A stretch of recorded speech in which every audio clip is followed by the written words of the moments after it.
नमस्कार मैत्रिणींनो, आज मी करणार आहे पावभाजी। भाज्या स्वच्छ धुवून चिरून घेतल्या आहेत। आता ते शिजवून घेते। बटाटे, फ्लावर, शिमला मिरची पाणी टाकून 2 शिट्ट्या करून घेते। भाज्या आपल्या शिजून झाल्या आहे। आता मॅश करून घेते। तेल टाकले, जिरे मोहरी टाकते। कांदा चांगला परतून घ्यायचा आहे। मीठ टाकते चवीनुसार, कांदा लवकर मऊ होईल।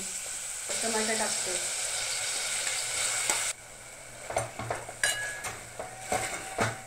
मिरची लसूणची पेस्ट टाकते।